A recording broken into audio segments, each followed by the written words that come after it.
Gosh. Yeah, no, it was. And then, yeah, the Cheyenne blizzard. I mean, just white powder, poof, out of nowhere. It's like I hate this so much. I was worried when you said you were coming back because I knew we were getting snow. And I was like, man, I hope they don't get caught in it. So We were gonna stop at Buc-ee's because I love Buc-ee's, and it's right on that highway as you're coming back. And but I saw the mountains and just that dark, ominous coming down. I'm like, no, we're just gonna. nope, just keep going. Yep. Oh. And good thing we did, because that whole wheel brake thing, man, I didn't get it until the next morning. I got home, and the next morning I went to get an energy drink, and I came back, I'm like, what is that smell? And at first it's like, it's not oil, because it's like electrical. It smells like burning plastic. I'm like, that's weird, because our car burns oil, so it's just like, well, that's no biggie. And I'm like, smelling. I went to Jason, like, Jason, I think there's something up with the car, electrical. I think there's a fuse or something getting hot. And he drives it to Walmart and back, and it locks on him on the highway. And he's like, yep, it's the brakes, don't drive. Yeah, so. I wonder how much easier that would have been to sort out 100 years ago. Right. Because there weren't as many moving parts and no electronics in your car. So It's one of the things I loved about my Jeep Cherokee. It was a 98 an 89 Jeep Cherokee, I believe. And it didn't have very many problems. I mean, I had it from when I was about 16 to about 25, 26.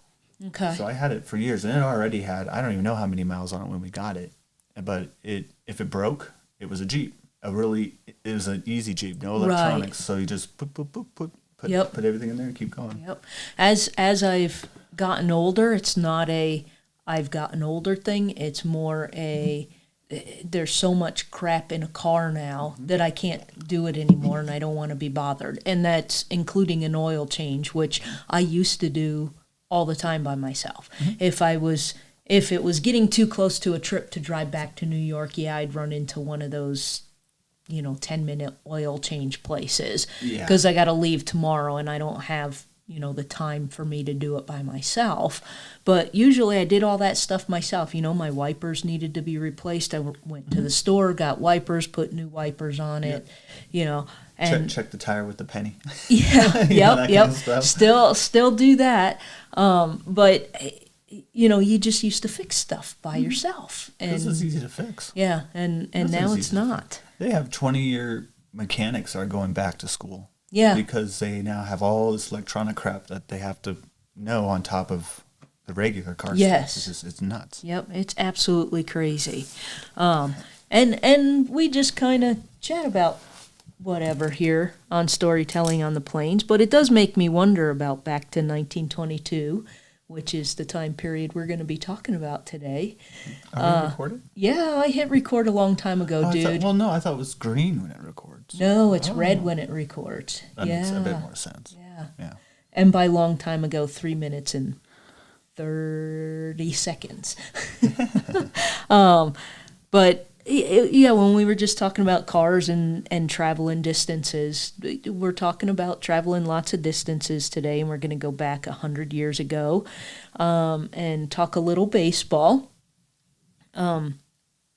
When I worked at the Star-Herald, my editor at the time wrote a column about Babe Ruth coming to visit Scottsbluff. And I didn't read it at the time because I was still a big baseball fan then. I haven't watched baseball in at least a decade. It's just, it became too expensive and it's too time consuming. You mean you used to go to the stadiums and watch I would watch, but I would watch the games every night too. Nice. And 162 games in a season, 3 hours a night, that's a huge commitment every night. I guess I didn't quite realize how much they play baseball. And that's if you don't make the playoffs. If you make the playoffs and go all the way to the World Series, it's even more games. Yeah. So, and I just kind of started not liking it. It just, ethically, there were some issues that I just really didn't like, that I didn't feel like were getting fixed.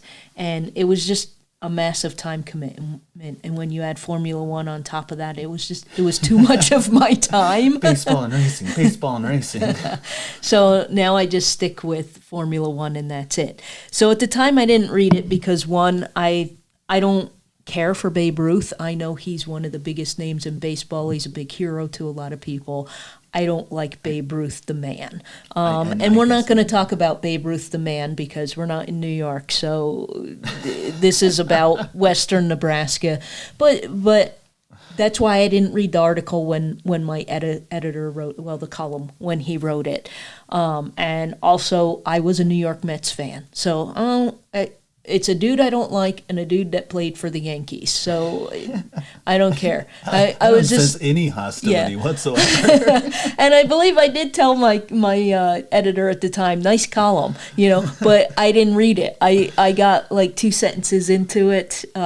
He titled the article when Babe Ruth struck out in Scottsbluff, and I was like, oh, okay, he came here. Great. Yeah. And that was it. He traveled here, and it's like, whoa. And I was doing some research on something else, and, because searches still sometimes throw up wacky things, you'll do a search for, tacos online, and your first 7 searches will be tacos, and then the next result will be like white cotton socks, and you're like, what? How? So that's how this came up. If you like tacos, do you like socks? Yeah. Not related at all. So this article came up, and so I went and I read it, and I thought, this would be something good to make a podcast about. And I've had it for several months. I just haven't had a chance to sit down and write about it. So today on Storytelling on the Plains, we're going to talk about Babe Ruth coming out here to play baseball. So I don't know how much you know about baseball. Oh, I thought you said about to say Babe Ruth. I'm like, ugh, The Sandlot kind of ruined it for me as a child. Like, whether you wanted to know about it or not. Oh, okay. If you watch The Sandlot, you're gonna know about him. Okay. Okay. That's about how much I do know about him, actually. Okay. From that movie. Okay. Well, we're just gonna strictly talk about him here. We're not gonna go. That wasn't in the movie, so. Oh, okay, good. Unless The Sandlot was in Scottsbluff, you never know. No, I don't know if they ever said where it was. It looked like California. Yeah. Or it's one of those any town America, like The Simpsons is set in Springfield, but it's just Springfield. It's not a specific one. Yep. So baseball is known as America's pastime, and it's been popular since its inception. Today it is still one of the top 3 sports played and watched in America. And in Western Nebraska, we have a rich history with baseball, and we even have a team today that we do. I can't remember the name because I don't pay attention. Isn't it the Western Nebraska Pioneers? Yeah, I was going to say, yeah. It's the Pioneers. Yeah. And I've been to a couple of games. One, a friend had free tickets, so we went, and then the Star Herald had like a box one time, or an area reserved, and we got free food. I've never eaten so much food in my life because it was like, oh, we get more? It wasn't just like one of these? No, you can eat 10. Okay.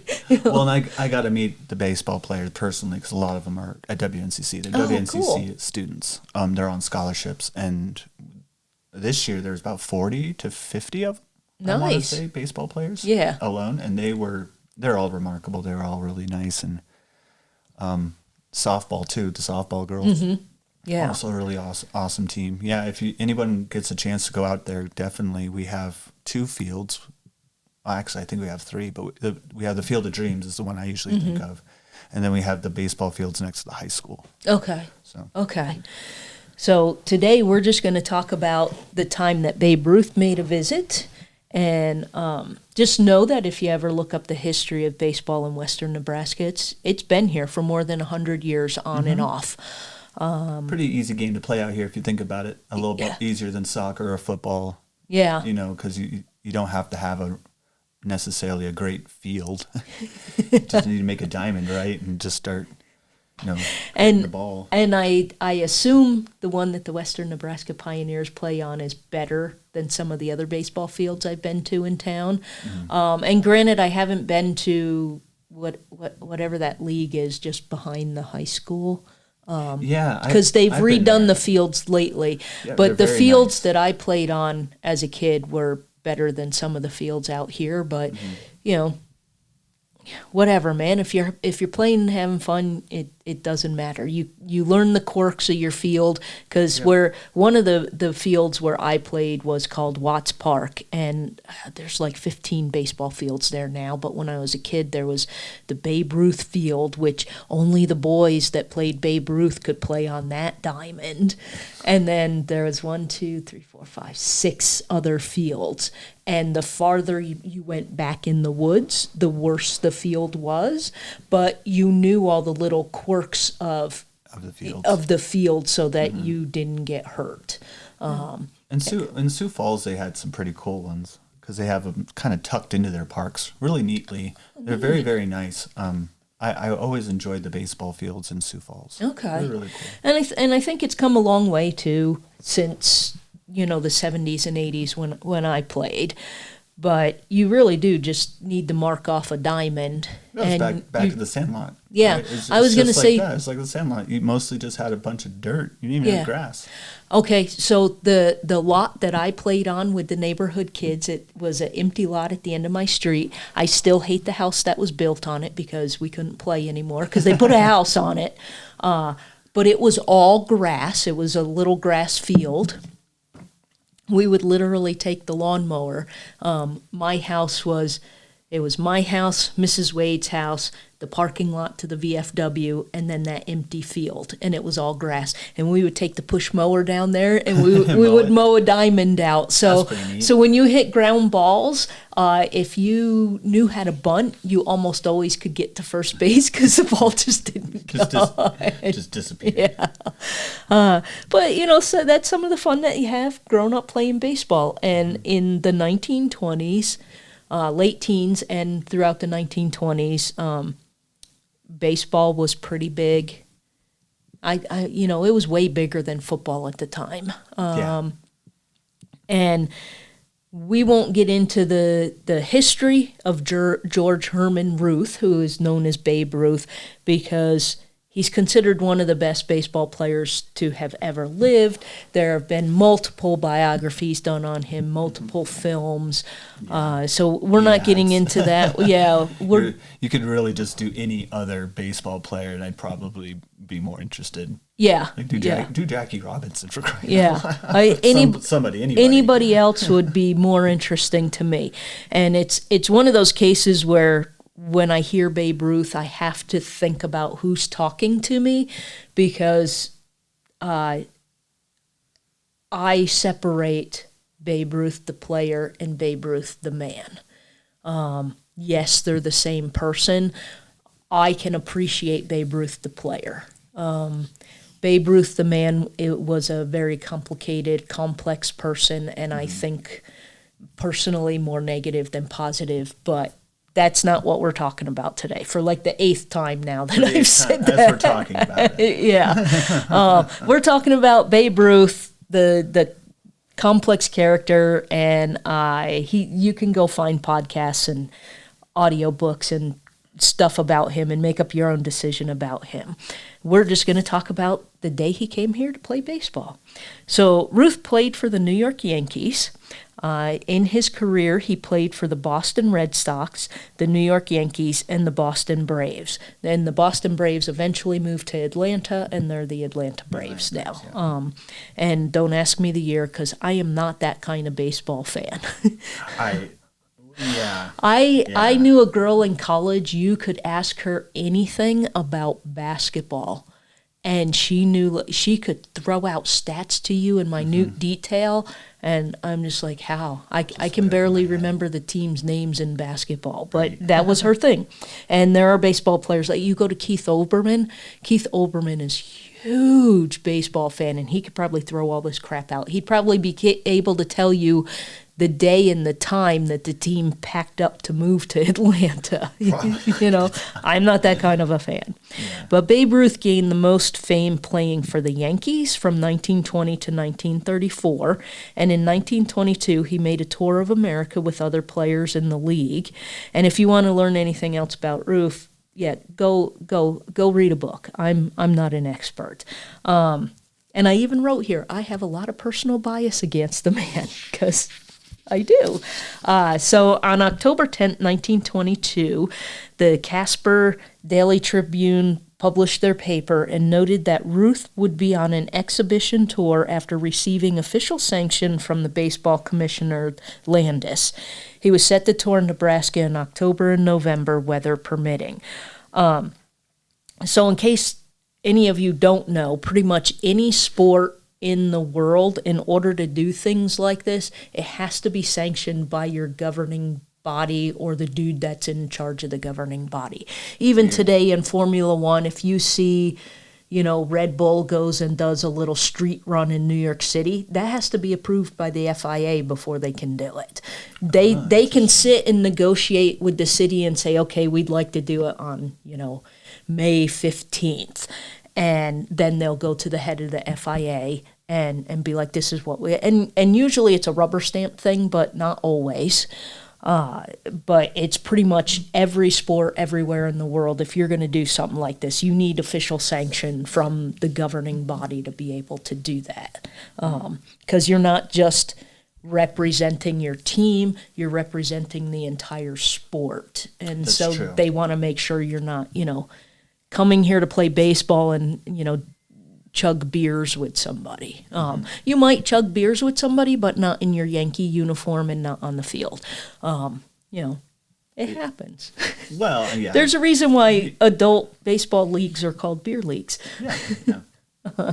My uncle used to play in a beer league for many, many, many years, and I think his team lost a lot because they did the beer drinking in reverse, and sometimes during You're the not game. supposed to get drunk before? I thought that was what you're supposed to do. Now, if both sides did it, that would be an entertaining game, but when only one side is doing it, it's not. I think that'd be entertaining just to do with golf. Like, I think golf is boring, but if you had got everyone hammered before the game, Oh, yeah. I think that'd be pretty interesting. Like par would be 62 and everybody would shoot like a 500. While one guy's still back on the seventh hole looking for his ball in the rough somewhere. had Lenny back there, like, this is his 50th swing. He's not hitting that ball. Can we just let him go to the next hole? Yeah, mulligan. Please. Mulligan that. Mulligan. So in that issue of the Casper Daily Tribune, the headline read, Babe Ruth to visit Bluff. Western Nebraska town books Yankee outfielders for exhibition. And exhibition was spelled in the print edition. And when I read it, I just remember I saw it and I looked at it and I go, oh, because that's 103 years ago and that error is still there because what do? It's printed. Yeah. You know, it's not like today, like if I put a blog post up and I see a typo, I immediately go in and I'm like, man, can I fix that typo before my email newsletter goes out? And my friends are also kind of kind. They know that I'll get it. And from time to time, they'll shoot me a text or an email. They'll be like, Irene, you forgot this, or you spelled this wrong, because I missed it, and I'll go in and I'll fix it. Well, something we can tell to our children's children that, hey, now that AI has taken over and done everything, there was a time where we used to just misspell things. Yep. and back in that time, so today when I worked at the paper, if I missed it, my editor would miss it, and then the copy desk would miss it, and it's printed. That's 3 people. And you would think 3 eyes is enough. But back then, I would type it up, someone would proofread it, then it would get laid out onto the page. Someone is physically putting those letters into a machine for it to print out on the machine. They're paying attention. Yeah, and the editor... and then there's supposed to be someone in the back doing a final proof. So that's 6 people. So at that time, there was probably 5 or 6 people looking at this, and crap happens. And they missed the I after, so it said TON instead of TION. And if you think of the word exhibition, it has lots of I's in it. That's an easy one to accidentally mistake, especially if you're in a rush, which does happen in the newspaper industry. Oh, yeah. You know, it happens. My heart just kind of sank a little bit because I was like, oh, and there's no way to fix it. It's been 103 years. That's something my biology teacher, Kate, likes to catch. She says we'll get extra credit if we if you point out a mistake of hers on a test. That's just grammar mistakes because she's a big grammar head. Nice. And every now and then you find one? We'd find one. I wouldn't find one. I'm not that good, but the other students that are good would find them. So the little brief said Scottsbluff, Nebraska, and this is another little neat thing about history too. We used to abbreviate Nebraska NEBR, then it was NEB, and now it's just NE. Everybody gets 2 letters, and then while I was at the Star Herald, the AP made a switch to the full word because we are now international readers because of the internet, and they may not know what NE and WY and MT stand for, so you write the whole state out now. So we've kind of gone all the way back. In the past, the Casper Tribune, you'd have a few people across the state reading it, and then maybe somebody here in Scottsbluff might have a subscription, you know, a couple of people. So if you put NEBR, everybody knows it's Nebraska. You didn't have to worry about fixing that. So Scottsbluff, Nebraska, October 10th. Babe Ruth and Bob Musell, Yank outfielders, will appear here October 20th on their exhibition tour of the Middle West. Arrangements for the appearance on the local diamond was made by the Scottsbluff Baseball Association, and a large attendance of fans from western Nebraska and eastern Wyoming is expected. And for me, being a bit of a grammar nerd, the punctuation in this, that's why I've read this like 5 times to try and prepare for this, and I still stumble on the punctuation because they did things differently. Like in the date line where they wrote Scottsbluff, Nebraska, October 10th, it was OCT 10. But then when they said they were coming here on October 20th, October is spelled out. And AP style, it's OCT period, the numbers, and then a comma, like they did with October 10th, but then when they spelled October 20th out, they didn't put a comma after the 20. And didn't even none of that. And see, my old editor, Bart, who is the guy who wrote that column, he and I used to have conversations about that because I like the Oxford comma. AP style says don't use the Oxford comma. And we had believe it or not, it was like a 20-minute conversation about the Oxford comma, and will readers even give a crap if it's there or not? And yeah, that was our conclusion, was no, they don't give a crap. He even said to me something to the effect of, only nerds like you and me care about that. I'm not sure if he used the word nerds because this is like a decade ago he and I had this conversation, but I still remember it to this day that we spent way too much time talking about the Oxford comma and other punctuation things, and if the general public would be upset, because we were talking about, at the time there was another newspaper in Gearing, not the Gearing Courier, and students would come and tell us that they would have meetings where the editors of that paper would like circle in red any mistakes in the Star Herald. And that's how our conversation had started that day about, why you got to be that petty? And then... Well, there was something you did in journalist class in high school. I remember that. Yeah. When you took journalism, that was one of your assignments, was to grab the newspaper and circle because mistakes. it happens, Because it happens, yeah. And I noticed, like, when I would do city council meetings, I wouldn't get back to the paper till 8:30, 9 o'clock. I still have to write my story, and they have to have it all done and in the back for printing by 10 o'clock. So that gives me about 75 minutes. to get an entire article written. And I don't proofread as well when that happens. And so our conversation basically led to the general public just wants to know what happened.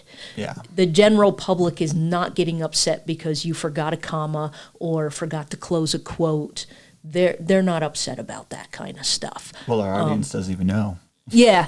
Our audience. How many? How many times have I printed up the script here for you, and we get partway through, and there's a typo that I missed, and I'm like, and in my brain I'm going, great, but nobody's seeing this but Connor, so we're okay. Well, you're gonna hate the way I type. I type more like scripts to a play, which are terrible with grammar and English. Yeah, I mean, they don't care. It's just And- to get the words out. And this is more a bulletin too, because it said October 10th, comma, Babe Ruth and Bob Musell, period. Yank outfielders will appear here October, so that's not a complete sentence, but that's how they used to do those little briefs. Today, little briefs are complete sentences, but, there you go. There's a little sidetrack on some newspaper history there and grammar history, and I'm sure 100 years from now, we'll still have those discussions because I listen to the History of English podcast, and he talks about it all the time when you're researching the history of the English language and how grammar and stuff changed. And you can see distinct periods when things changed, and then other times it's like a gradual thing over time. So and slang and the way kids nowadays talk and write. Even when they're texting, I'll get text from like my nephew or some of my younger relatives and stuff. And half of it's in emojis. Yeah. And the rest is like a whole word in like 2 letters. Yeah. So we're going all the way back to Egyptian. We're going back to hieroglyphs. Yeah. Well, there was, when I was graduating high school, I was a part of a religious group that really was trying to get involved with universal languages. Because there is actually a couple that have been put on the table. English, oddly enough, was one consideration, but now it's kind of not been considered one because of just the way the world's been working. But the emojis has been something people have been talking about, a more pictographical way of studying and communicating. I thought that was fascinating. There was another one that went almost back to Braille. So you could feel it, but it was still more like dots and lines and more simple things. And there were some very, very interesting universal language ideas. Very, very cool ones. Makes me wonder if those generations now might have an easier time learning things like Chinese, Japanese, Korean, because a lot of the East Asian languages, a symbol represents a thing, not a specific word. Yeah, it could be a word, it could be a sentence. Yeah. It could be all sorts of things. Yeah, so it makes me wonder if, like, those folks would have an easier time learning that, because to me, I did try one time to just try and understand a couple of sentences, how they worked, and it just boggled my mind. Same with Arabic. Arabic is...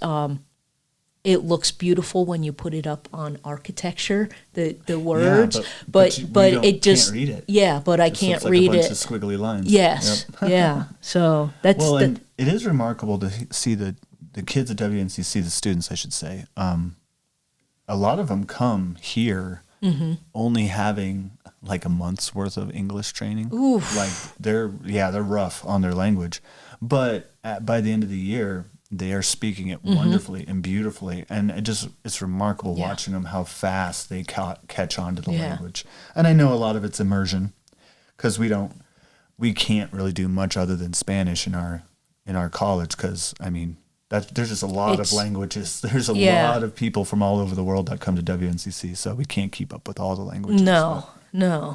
But we do our best. It's just amazing how much these students just adapt. Yes. Yeah. Makes me wish I had another language when I was like 4 or 5, but yeah, I did Spanish. I'm old not now. Terrible. I need to get back into Spanish. I used to be good at French when I did French. I got B pluses and A's. So I wasn't perfect, but I did well enough. I wanted a French class here. We but didn't have French. We only had Spanish and German. Well, Nobody wanted to speak German. I could teach you crappy French now. But over the years, like 1999 when I was in Paris is the last time that I spoke French. Yep. So we're looking at 26 years now. And you lose it. If you don't use it, you lose it for sure. So back to Babe Ruth here. This next quote I'm going to read to you is from the Laramie Republican, Volume 33, number 57, October 17th, 1922, for all you historians who eventually read this and go looking for it. Because Wyoming does have their newspapers online, and I forget the link now. I have it at the end of my file here where I found this, and you can search their newspapers, which I thought was pretty cool. And you can read them online, but you can't download them unless you have an account.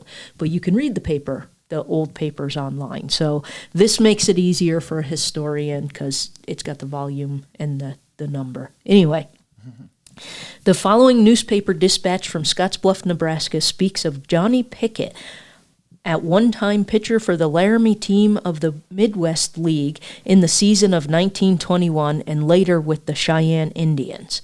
Babe Ruth and Bob Musell, stars of the New York Americans, will arrive on their barnstorming tour of the country October 20th. Musell and Ruth are slated to play with two teams here on that date, Spike Kelly of the Houston, Texas club and Johnny Pickett of the University of Nebraska are other stars scheduled to take part in the games.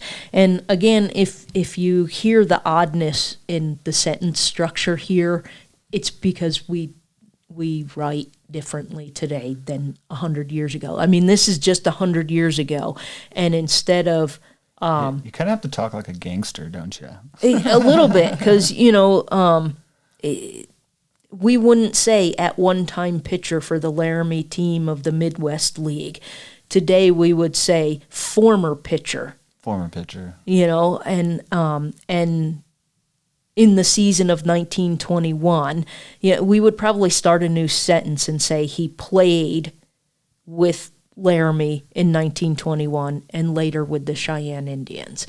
We would shorten that up and tighten the language up a bit, but that's not how they did it 100 years ago. So you can see just in 100 years difference, we can still read and understand the language. It's just written slightly different.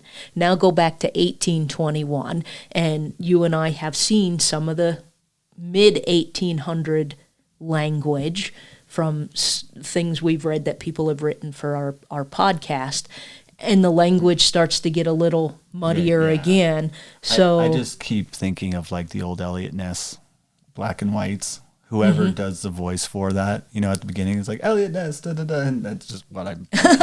You read it in that language. That's awesome. That's awesome. So Ruth and Musell played in Scottsbluff on October 20th, 1922. And I wondered how tired he was because his trip apparently went from Sioux City to Norfolk, then to Sturgis, South Dakota, and the Deadwood Daily Pioneer Times reported that he played a game in Deadwood on October 19th, 1922. So just from Deadwood to here is about a 4-hour drive. Yeah, those are some interesting places he stopped. Why Sturgis, South Dakota? Yeah, I'm not sure, but that's what was picked. For those who don't know, the Sturgis Rally didn't even start till almost a decade later. Yeah, it's... So there's no bike rally up there. It's just a small, do-nothing little town. I mean, there's really nothing out there. And maybe it was really a case of reaching out to the folks that aren't ever going to be able to go see a game. I don't know. Same with Norfolk. Yeah, Norfolk's a weird place to stop. Yeah. Sioux City, I could see stopping by Sioux City. Yeah. Norfolk, yeah, it's weird. So I found some other information online that said after the game they boarded.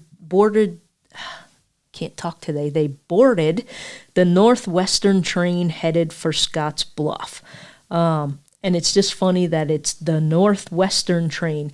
That's the name of a company, not the direction they're going, because they're traveling south. Never mind. Yeah. The So Northwestern train bearing south. yeah, East. yeah. So the tour happened right after the New York Yankees lost to the New York Giants in a 5-game World Series, which ran October 4th through October 8th. Is that why they got to do the tour? Well, Would they have really done it if they won? Yeah, so that was my first thought was, I wrote, teammates Ruth and Musel probably enjoyed taking off out of town after such a pummeling because they lost I think it was 4-0 or 4-1. I mean, they were pounded in the World Series. And if you're coming out here, is anybody going to ask you about the World Series? No, they're going to be. They want to know about you. Hey, it's cool. You came to our town. Why'd you come to our town? No one's going to be asking about how come you sucked in the World Series. That's or just, they'll be more forgiving. Yeah. I mean, I'm sure. I mean, people had radios out here. They knew. Yeah, they definitely listened to the game. But if I think it would be the same thing for me watching Formula One after the 2021 season when it came down to the last race, the last lap, like the last quarter mile of the race, and Lewis lost the championship. He would have been an 8-time world champion, and he lost. And he did. He took off, and he disappeared for 4 months. And he went places. He already had the trips booked to go to Africa and, search his roots and spend time there, in general by himself because he's a bit of a loner. But nobody there, even if they saw him, and there were occasions where a photo would pop up that, he's in Kenya or wherever he was at, somewhere in Africa. And it was just like, I got to have a picture with Lewis, and it was really cool, and he shook my hand. And that was it, the interaction. There was no, how does it feel to lose at the last minute? There was none of that. So I imagine there was some of that respect-wise as well back then. You New Yorkers take everything so personally. Yeah. I was actually torn that season because it was Max's first championship. Lewis had won 7. I believe it was 5 in a row he had won. And I like Lewis, I like Max, but you get tired of the same guy winning. And I'm feeling that now with Max. He's won 4 in a row now. And I'm like, dude, stop winning. And it's not that I don't like him. It's just like, dude, it's been 4 years in a row. Someone else needs to win this year. So Lando Norris, if by some chance you're listening to this, please step up and win because you got the car capable of it this year. Who knows? Maybe Lewis will win this year or Charles. Who knows? But it's that same feeling that I had back in 21. I wanted Lewis to win because I knew if he won his 8th, he would probably retire because him and Michael Schumacher have both won 7, and if he got 8, he'd be standing up there by himself at number 8, and he could retire and go off into the sunset with his hundreds of millions of dollars.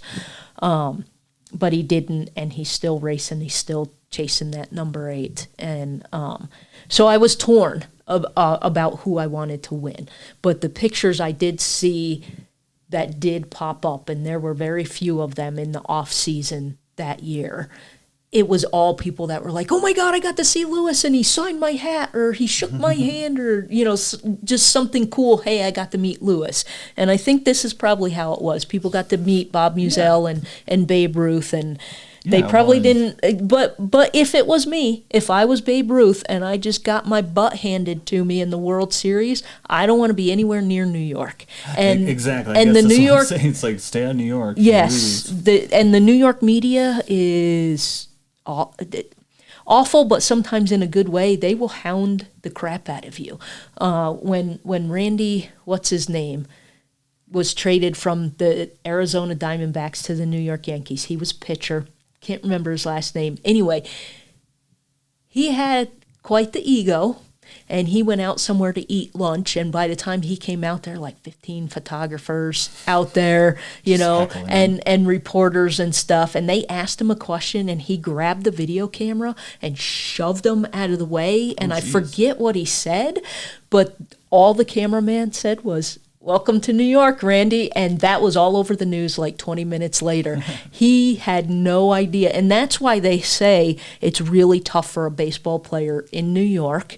I imagine basketball, football as well, because the sports writers are in your face all the time. They hold you accountable for stuff. You do something stupid like that, everybody knows about it 20 minutes later, even before the internet, even in this time.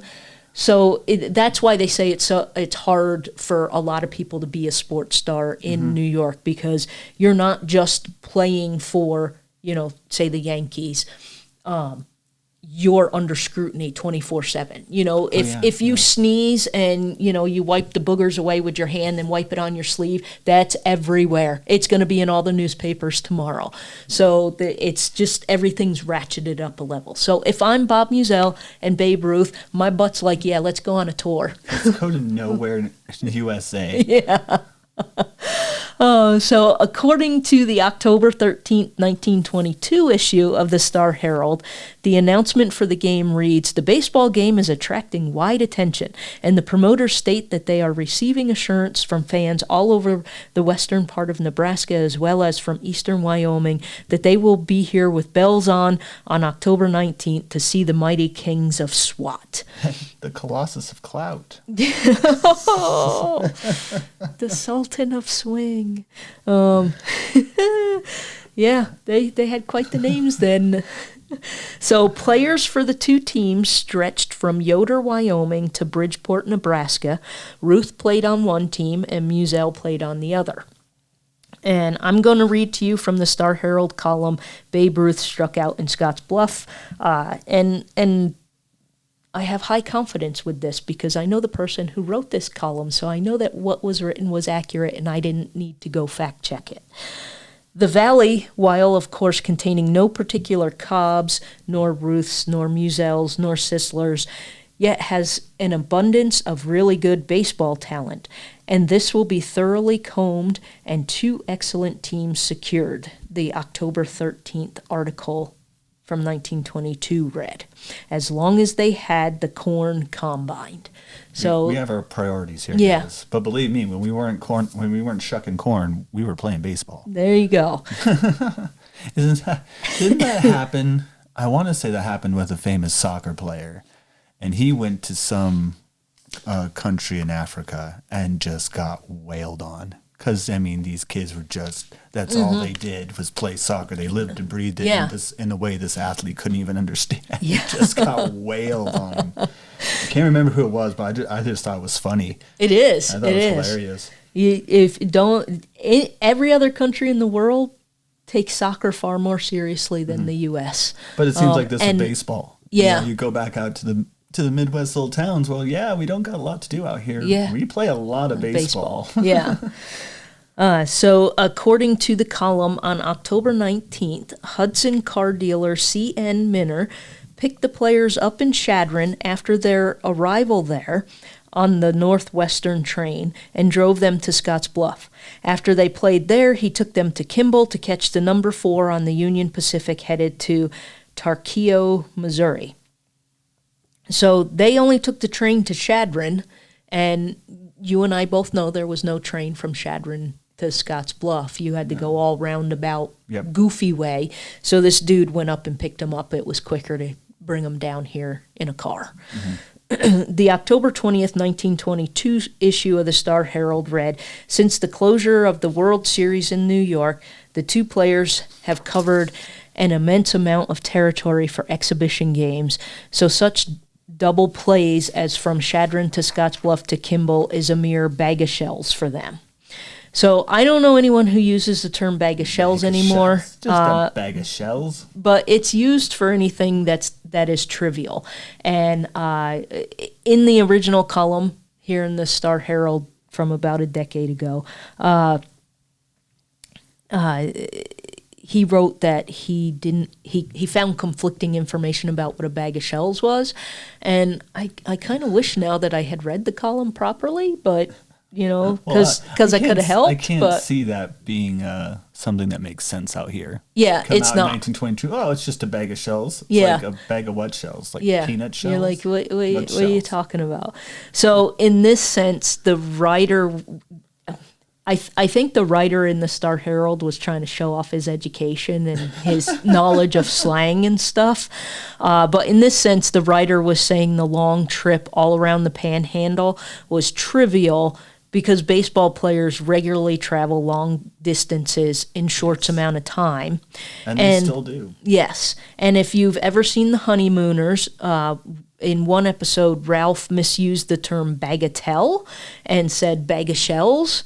And it's been reported that the word has its origins in Australia, but given the time frame, bag of shells was a well-used slang term that apparently had at least reached this Scottsbluff Star Herald writer in 1922 to the point that he wanted to use it because he knew some New York slang.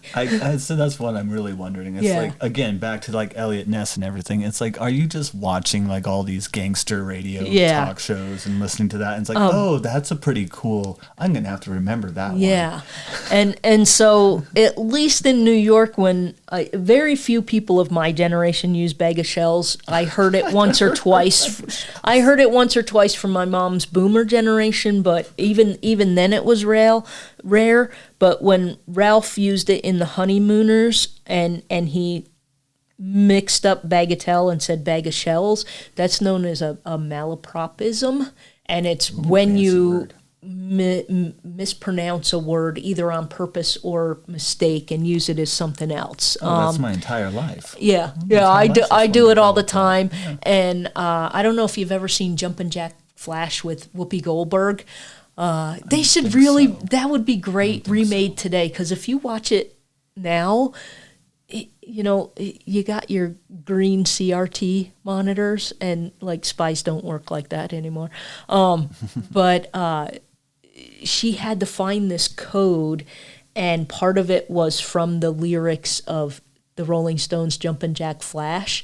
And so she's listening to the song and she's getting the lyrics wrong because she's hearing them wrong. And this is what this made me think of.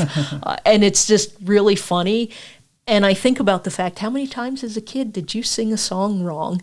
Oh, all the time. And then you learn later on, you're like, oh. And my parents used to laugh at me quite a bit, actually. Yeah. Especially when they knew the lyrics of the song. Yeah. And I clearly didn't. And, I'm just singing along, and they're just chuckling at me. Yeah. So I think it might be a little bit of a combination of a little bit of malapropism, but the word actually, if you say the word correctly, it does really mean that it's nothing.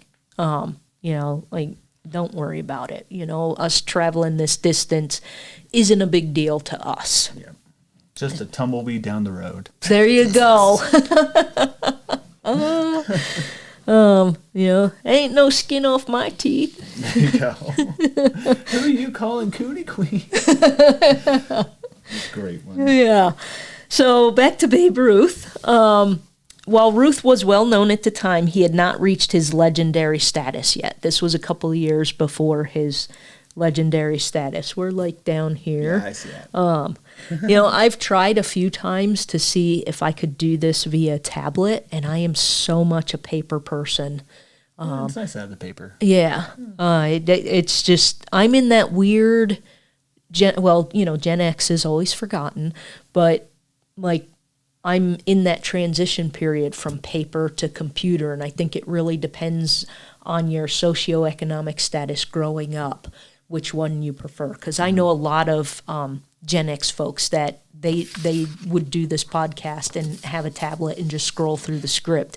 And I've tried to do that on a couple days before you come to go through it, and I just can't because I can't get that visual sense of how much more we have, how much time we have, what do we need to do, that all that kind of stuff, and the paper just solves all of that for me.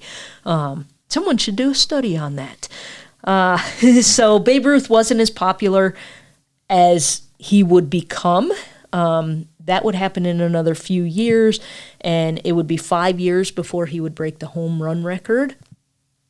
And Musial was popular. Everybody knew who Bob Musell was. I don't know. Oh, okay. So if you followed baseball in 1922, you knew who he was.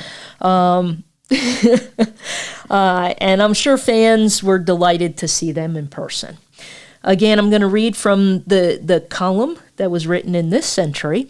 I know the author, and I know his due diligence, like I already said. I know that he did his due diligence in all of this, so I didn't feel the need to have to go back and retrace his steps. It's just easier to quote him. I heard about this story through a friend of a friend, and while tracking down the information about the game was as simple as scouring the microfilm at the library, finding out details about where they played hasn't been as easy. Anyone who saw the game in person would have been about 100 now to remember it. What I've heard so far is that the game was played at a baseball field just south of the railroad tracks on the west side of Broadway. Legend has it that during warm-ups, Ruth hit home runs onto Broadway, a dirt road back then. While it's tempting to imagine the dirt roads of the county full of dust clouds as swarms of Model Ts converged on the town, according to the newspaper clippings, only about 300 people attended, which seems like a small crowd for someone as famous as Ruth. Was it 300 people? I'm thinking county is in our county back then. I would think it's yeah. a pretty good I'm thinking 300. To me, 300's a good turnout, and you also got to remember this is 5 years before he broke the home run record, and his fame is on the rise. He's not at his peak yet, so you know. And then how many people are baseball fans? You know, how many people just want to see a famous person in town?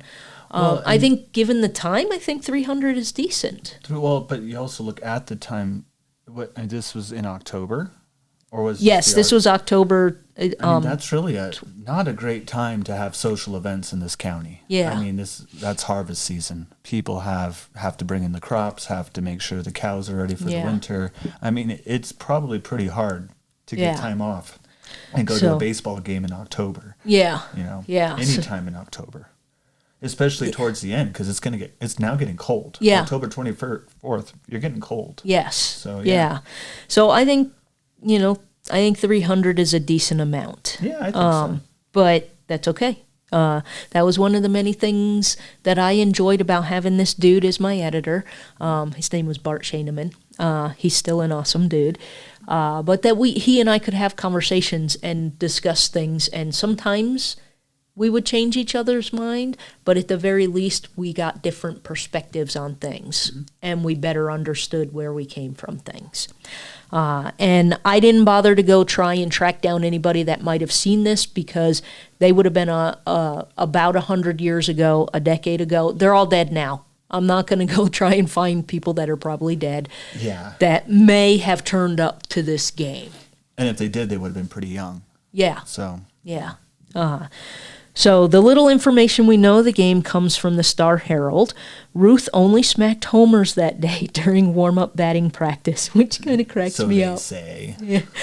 No. During practice, yeah. But during practice, it's easier to hit homers because people are just lobbing donuts at you so that you can easily hit homers. I also wonder about the size of the diamond. Because a New York stadium to get a homer if it's pretty large compared to, I would think, a Scottsbluff how County big was diamond. How big was the field? Yeah, how big was the field? Exactly. That's what I'm saying. How big was the field? I'm sure the diamond met the legal requirements, but the outfield is different. Yeah. And maybe they didn't. I mean, this is Scottsbluff, for crying out loud. Who has a measuring tape? It might not even look like a diamond. And if he's hitting it out onto Broadway, maybe it is. I don't know. I don't. Maybe. But also during batting practice, you are literally being tossed softballs so that you can whack it. So you can whack them as far as you can. So it was for show. Well, and 5 years before I ever watched documentaries of him, it is during his peak, and he looks awful. I mean, he can barely run. He doesn't really run. He kind of just does this gangster kind of little trot, and he's always smoking a huge stogie, and he just looks terrible. Yeah. He doesn't look like any modern baseball player. And in later years, when he would hit a home run, another Yankee player would run Would the run diamond for him. Yeah, that would never happen today. He wouldn't even be picked up because he was so out of shape He was, and unhealthy. he wasn't good at anything else other than slugging, from what I've heard. Yeah. I mean, he wasn't a great catcher, if he ever caught it all. Like I say, he wasn't a great runner to the bases.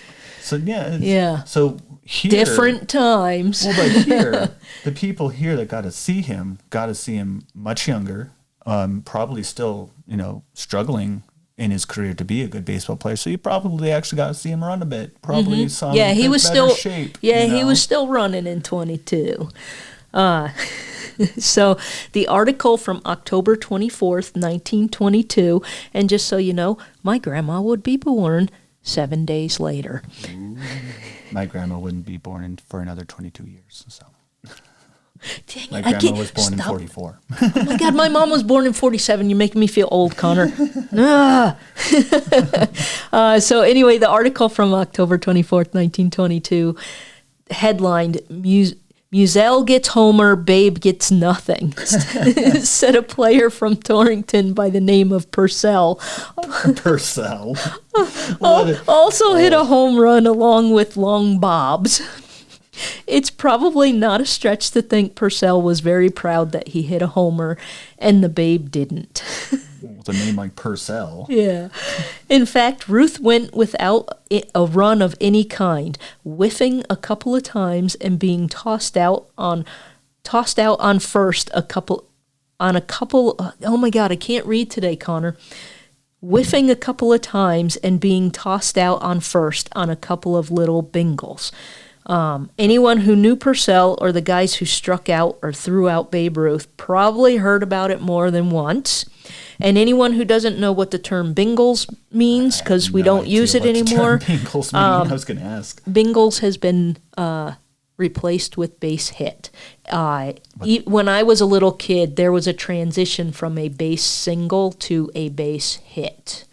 I guess you'll have to explain So a that base bit hit to me. is just a single. You hit the ball and you made it safely to first base. Oh, okay. So that's a base hit. And so many, many years ago, originally it used to be a base single, and people would call it bingles, shoving the words together. Okay.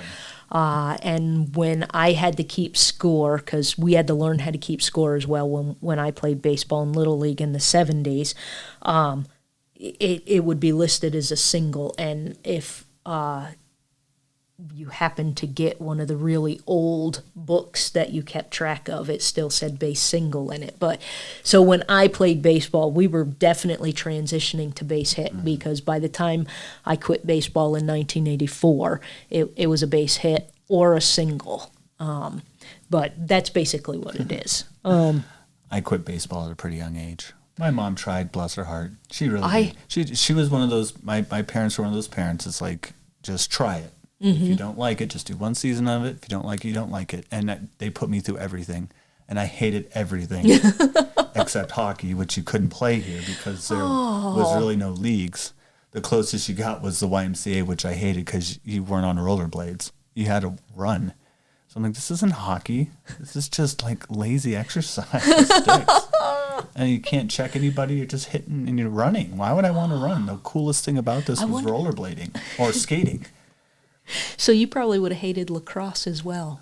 Actually, I was always fascinated by it. Was never given any opportunity to play it. Yeah, not out here. Yeah. Which is weird because it's a Native American sport. But it's mostly an Eastern Native American sport. It is an Eastern Native American sport.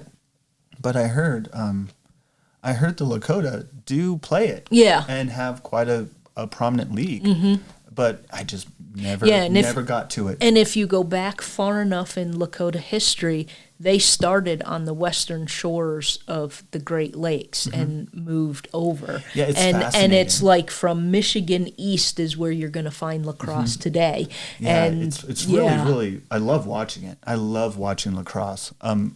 Back then, I think, I don't know if I'd have the coordination skills. Because you have more of the sticks up in the air. Oh, well, then they just would have made you a goalie. Probably. Yeah. Before I moved to Nebraska in 1988, I used to watch lacrosse on TV. because there's lacrosse leagues on the East Coast, and I used to watch it all the cool. time and absolutely loved it. And then, of course, 88, I move halfway across the country, and nobody carries it on the cable stations out here. And so it just kind of went by the wayside because I had no access to it anymore. But it was a lot of fun. It was. And it's so popular. Like, the further north you go, like Canada, and to go out east, it's very, very popular. Yep.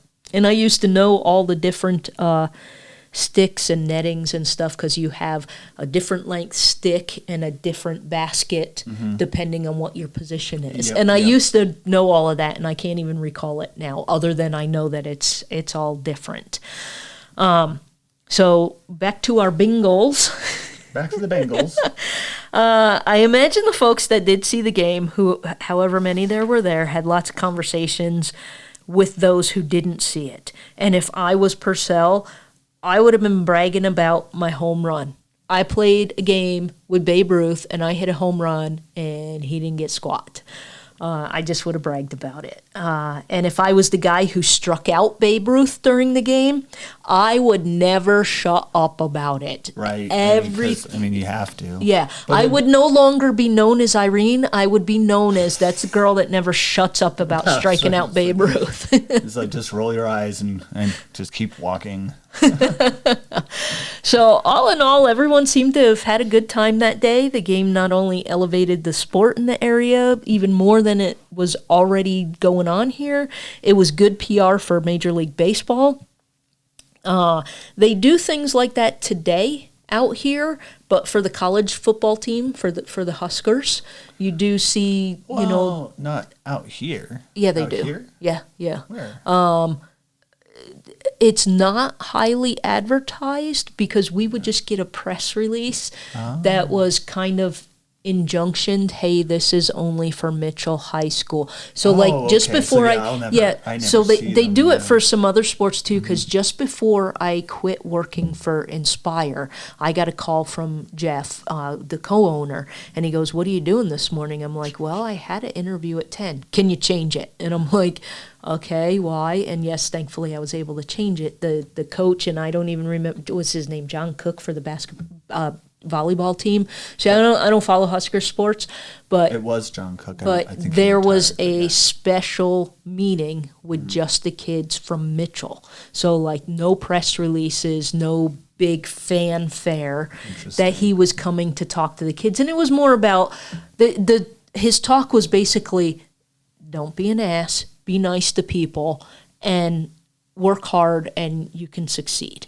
That's the gist of his talk, but he gave lots of examples, blah, blah, blah. So I went and I interviewed him, and we had a story for Inspire. And when I worked at the Star Herald, a lot of things were like that, but they would have, and I don't know if they've been doing it since COVID, but every summer there would be a few players from the Huskers that would come out here for like a week and have a little football camp. Okay. But now it's considered like a football camp, so it's not.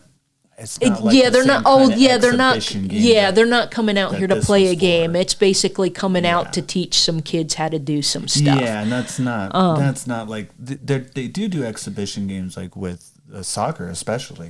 Soccer does a lot of exhibition games here, but I don't see a lot. Yeah.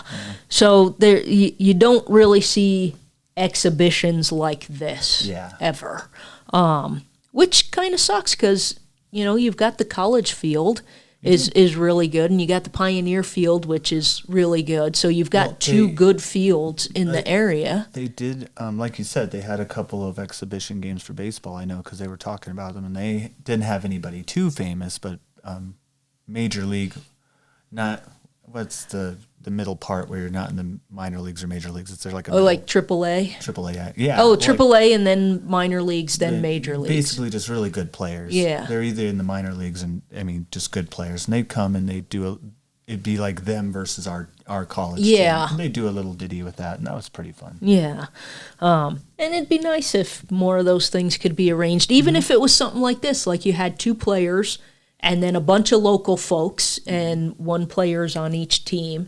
And you play a game, You know what I want? Archery. I met this really nice my family out in Phoenix because we had a recent funeral. But I got to meet this little girl. She must have been 12 or something. She's like a 3-4 time championship in her school in archery. I'm like, in archery? I was like, I want to do that. Yeah. That would have been cool. I did archery when I was her age, but they didn't have anything. Yeah, like, we didn't. They didn't have competitions. Not that if they did, you had to drive to it. You Yeah. had to go across the state. I'm not sure if they had them in New York when I was a kid. I know they must have because it was part of the New York State Games. So they must have had something. I just wasn't in it, but in PE, they wouldn't let you use the protective things on your hand.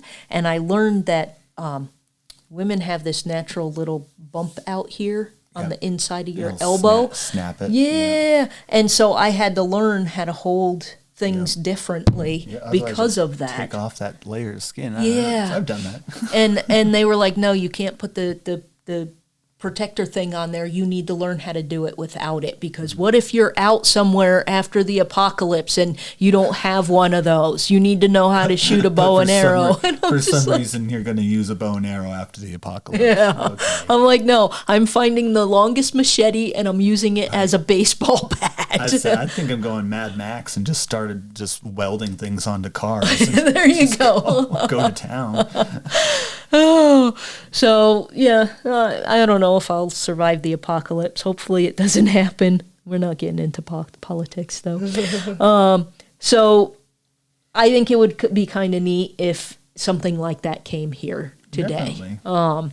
And so for this old retired pitcher, I like to think that in 1922, I would have liked to have pitched against the great Bambino to see if I could have struck him out as well. So that's Babe Ruth coming to town. Many thanks to Bart Shaneman about a decade ago for doing the vast majority of the work to find all of this. Some of the things that I put in there weren't there, but in all fairness, a decade ago, the internet was not what it is today.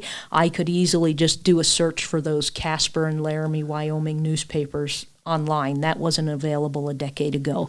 Bart was limited to the microfilm at the local library. And I love microfilm so much. So many thanks to him for writing the article. It took me a decade to read it, but at least I read it. And now I'm sharing the story. So if you want to give anybody credit for bringing this story back to life, give it to Bart Shaneman, because he brought it back to life. I'm just retelling the research he did. Have a Baby Ruth, which we didn't talk about that. Did you know that the Baby Ruth candy bar had nothing to do with Babe Ruth? Yes, I did. Yeah, it's interesting. Do you know who it is? I don't. Who was it named after? I thought it was named after like someone's wife or... If I remember correctly, it's Roosevelt's daughter. I'd have Roosevelt's to go daughter. look. I think that was one of the things in it. So that's our story for today. We'll be back next time with more interesting stuff. Not that this wasn't interesting, but I thought it was pretty interesting. I'm not even that big of a baseball fan, but I had no clue that Babe Ruth came down to play in Scottsbluff. How weird. Yeah, and the only way you would know is if you randomly read that column. His columns came out on Fridays, so if you happened to read the Star Herald that Friday, you would have read it. Yeah. And I don't think you were living here when he wrote it, so you missed the story completely. Probably. But that goes for a lot of... There's just a lot of famous people that went in and out of this town. Came through here. Here. And we'll be getting into many of them, like especially when we do Terry Carpenter and the Carpenter Center. Yeah, when Connor does all the research on that. I'm researching it right now. But part of that research is the Carpenter Center and all the bands that he got to play at that center. It was incredible. Yeah. I also need to get you the, oh my God, that was my ankle. Yeah, it sucks, don't it? Yeah. Now I need to go get a cane. I need to get you I have the copy somewhere, I'll have to find it, but I have the charter of the town, and the charter literally says no N's allowed to live here. It's literally in the charter. To this day, somebody. The thing is, I can't go and ask them to take it out. It has to be someone that lives in Terrytown that has to go to their city council meeting to say, actually "Hey, this says is." that? Yes, it Holy does. cow. Yeah, I gotta go find it so that you can add it to what interesting. you're writing. And I suspect by the time you're done with Terry Carpenter, it's going to be like a 10-part series. I don't know, but Well, yeah, I'm still wondering where to start with him. He did so many weird things. well, you know what? Do what I do. Just because I'm doing a long bit on agate. Hey, Yeah. I like the winter count. Most people don't know there's an example of the winter count up at agate. So I'm just writing a thing on the winter count. Then I'll do the cook gallery. It's just whatever neat little thing that's there I'm doing, and then it probably won't be in any order other than here's just the history, and then we'll do the detailed stuff, and then it's just here's another part, here's another part, here's another part, and when I'm done, it's going to be that many parts, and it'll be as long as it needs to be. And I don't want to say I don't care, but I left it all up to you. I don't care if Terry Carpenter's a 2-part, 3-part, 10-part, whatever it takes to get through those stories, then that's what we'll do. We'll have to do it. So that's all we got for this time, folks. Little shorter than the last couple of episodes, because I guess Babe Ruth isn't as interesting as Bighorn Sheep. That's our longest one yet. But we'll be back next time. I'm Irene. And I'm Connor. And this is Storytelling on the Plains.